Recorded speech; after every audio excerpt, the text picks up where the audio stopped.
महत्त्वपूर्ण निर्णयहरू आज म यहाँहरूलाई भन्न गइरहेको छु।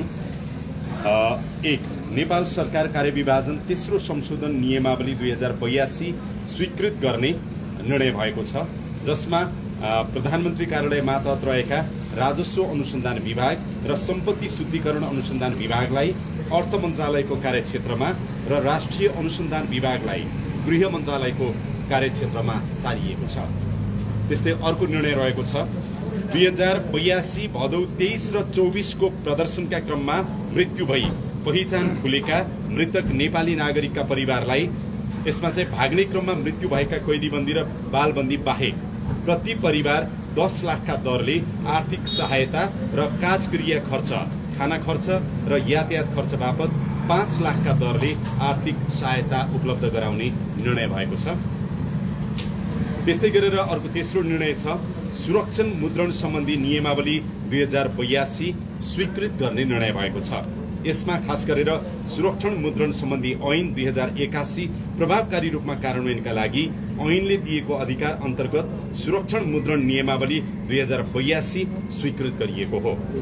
त्यस्तै गरेर अर्को रहेको छ छापाखाना तथा प्रकाशन सम्बन्धी ऐन 2048 बमोजिम अनलाइन सञ्चार माध्यम दर्ता गर्ने प्रयोजनको लागि सूचना तथा प्रसारण विभागको महानिर्देशकलाई स्थानीय अधिकारीको रूपमा तोक्ने निर्णय भएको छ। यसमा म अलिकति थप स्पष्ट पार्न चाहन्छु, जुन अनलाइनको दर्ता र नवीकरणको चाहिँ इस्यु उठिरहेको थियो र जिल्ला प्रशासन कार्यालयमा दर्ता गर्नुपर्ने जुन झन्झट थियो त्यो अब अन्त भएको छ र अब अनलाइन दर्ता तथा नवीकरण सूचना विभागबाटै हुने म जानकारी गराउँछु र यो चाहिँ खास गरेर तपाईहरू सबैको मागलाई पनि ध्यानमा राख्दै यो निर्णय भएको हो, यो जानकारी गराउँछु।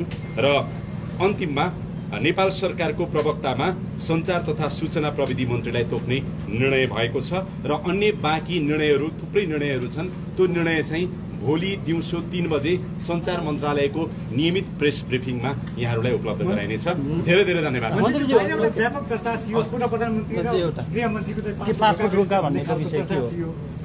अब यसमा यस्तो छ, त्यसमा चाहिँ पासपोर्ट रोकाको सन्दर्भमा अहिले खास गरेर अलिकति भ्रष्टाचारसँग जोडिएको, अनियमिततासँग जोडिएको, विभिन्न अपराधहरूसँग जोडिएको ठूला अथवा साना जेसुकै अवस्थाहरू हुन्, उनीहरूको सन्दर्भमा राज्यका संयन्त्रहरूले अनुसन्धान चाहिँ नि गरिरहेको कुरा त्यो तपाईँ जुन रूपमा चाहिँ अगाडि बढिरहेको छ त्यो कुरा अवगत गराउन चाहन्छु। र पासपोर्ट रोका भन्दा पनि राहदानीको सन्दर्भमा पनि के कसो गर्ने भनेर अनुसन्धान चाहिँ अगाडि बढेको अवस्था छ। धन्यवाद।